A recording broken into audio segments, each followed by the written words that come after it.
Hi students அனைவருக்கும் வணக்கம்.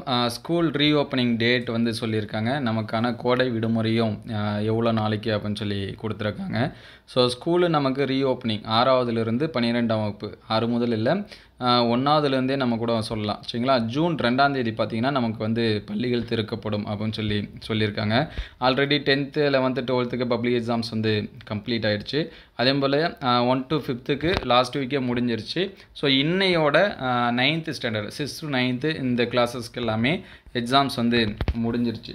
So இதில் என்ன கொடுத்துருக்காங்க அப்படின்னு சொல்லி பார்த்தீங்கன்னா 6 முதல் 9 வகுப்பு மாணவர்களுக்கான பள்ளி இறுதித் தேர்வு 24 இன்னையோட முடிஞ்சிருச்சு. அடுத்து நமக்கு 25ஆம் தேதியிலேருந்து பார்த்தீங்கன்னா கோடை விடுமுறை அப்படின்னு சொல்லியிருக்காங்க. அதுக்கடுத்து ஆசிரியர்கள் சரிங்களா, டீச்சர்ஸ் எல்லாமே 30ஆம் தேதி வரைக்கும் ஸ்கூலுக்கு வரணும். அவங்களுக்கு வந்து லாஸ்ட் ஒர்க்கிங் டே 30ஆம் தேதி வரைக்கும் சொல்லியிருக்காங்க. 2025-26 கல்வியாண்டில் 2/6/2025 சரிங்களா நமக்கு வந்து ஸ்கூல் ரீஓப்பனிங் அப்படின்னு சொல்லி கொடுத்துருக்காங்க. ஸோ எனவே 2/6/2025 அன்று பள்ளிகள் துவங்குவதற்கு உரிய நடவடிக்கைகள் மேற்கொள்ள அனைத்து தலைமை ஆசிரியர்கள் அறிவுரை வழங்குமாறு அனைத்து முதன்மை கல்வி அலுவலர்கள் கேட்டுக்கொள்ளப்படுகிறார்கள் அப்படின்னு சொல்லியிருக்காங்க. ஸோ நமக்கு வந்து 2/6/2025 அப்போ வந்து ஸ்கூல் வந்து ரீஓப்பனிங். ஸோ எக்ஸாம்ஸ் வந்து முடிஞ்சிருச்சு. எல்லாமே லீவில் வந்து ஜாலியாக இருப்பீங்க. ஸோ சேஃப்டியாக இருங்க. குறிப்பாக 7th-லேருந்து 8th போகக்கூடிய ஸ்டூடெண்ட்ஸு என்எம்எஸ் இந்த மாதிரியான எக்ஸாம்ஸ் வந்து இருக்குது.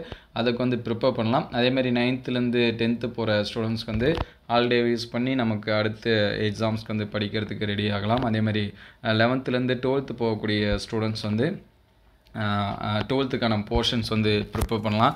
ஆல்ரெடி எல்லாத்துக்குமே நம்ம கொஷின்ஸு இதெல்லாமே அப்டேட் பண்ணியிருக்கோம். அது எல்லாமே கேசி பாட்டனி அப்படின்னு சொல்லிட்டு யூடியூப்பில் சர்ச் பண்ணிங்கன்னா உங்களுக்கு வந்து வரும். ஸோ அடுத்தடுத்து இருக்கக்கூடிய டைமிங்கில் நம்மளுமே கிளாஸஸ் வந்து ஸ்டார்ட் பண்ணலான்னு இருக்கேன். உங்களுக்கு எந்த கிளாஸஸ் வந்து வேணும் அப்படிங்கிறத கமெண்ட் பண்ணுங்கள். குறிப்பாக இந்த என்எம்எம்எஸ் இந்த மாதிரியான எக்ஸாம்ஸு அதேமாதிரி 10th படிக்கக்கூடிய ஸ்டூடெண்ட்ஸ் கூட அந்த டிஎன்சிஎம் எக்ஸாம்ஸு இதெல்லாமே நடத்திட்டுருக்காங்க. ஸோ இந்த வருஷமும் நமக்கு வந்து நடக்கும். அதனால் இந்த விடுமுறையிலே நீங்கள் வந்து ஃப்ரீயாக இருக்கிற டைம் கொஞ்சம் படிச்சிங்க அப்படின்னா நமக்கு ஸ்காலர்ஷிப் மந்த்லி 1000 rupees வரைக்குமே நமக்கு வந்து கிடைக்கும் சரிங்களா. ஈவன் என்எம்எஸ் எக்ஸாம்ஸாக இருந்தாலும் சரி, சிஎம் டேலண்ட் எக்ஸாம்ஸ் இந்த மாதிரியான எக்ஸாம்ஸாக இருந்தாலும் சரி, ஈவன் நீங்கள் 11th நான் கண்டிப்பாக ஜாயின் பண்ணி படிப்பேன் அப்படிங்கிற ஸ்டூடெண்ட்ஸ்க்குமே 11th 2 எக்ஸாம்ஸ் வந்து இருக்குது. டிஎன்சிஎம் எக்ஸாம்ஸ் ஒன்று இருக்குது, இன்னொன்று தமிழ் மொழி இலக்கிய திறனறி தேர்வு அப்படின்னு சொல்லிட்டு ஒரு எக்ஸாம்ஸ் வந்துருக்கு. ஸோ அதை பற்றின வீடியோஸ் எல்லாமே இருக்குது. ஸோ உங்களுக்கு டவுட்னா சொல்லுங்கள், அதை அடுத்தடுத்து நம்ம வந்து அப்டேட் பண்ணுவோம். ஸோ அடுத்தடுத்த வீடியோஸில் என்னென்ன ஸ்டாண்டர்டுக்கு என்ன மாதிரியான எக்ஸாம்ஸ் வந்து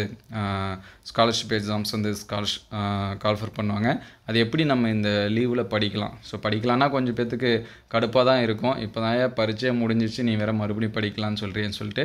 ஸோ நம்ம பேரண்ட்ஸுக்கு கொஞ்சம் ஹெல்ப் பண்ணணும்.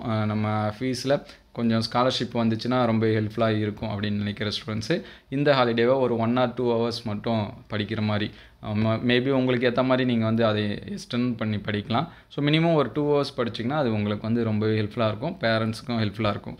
ஸோ எந்த எக்ஸாம்ஸை பற்றின அப்டேட் வேணும் அப்படிங்கிறத கமெண்ட் பண்ணுங்கள். அதை அடுத்தடுத்த வீடியோவில் அப்டேட் பண்ணுவோம். ஸோ ஹாலிடேவை ஜாலியாக என்ஜாய் பண்ணுங்கள். Thank you all.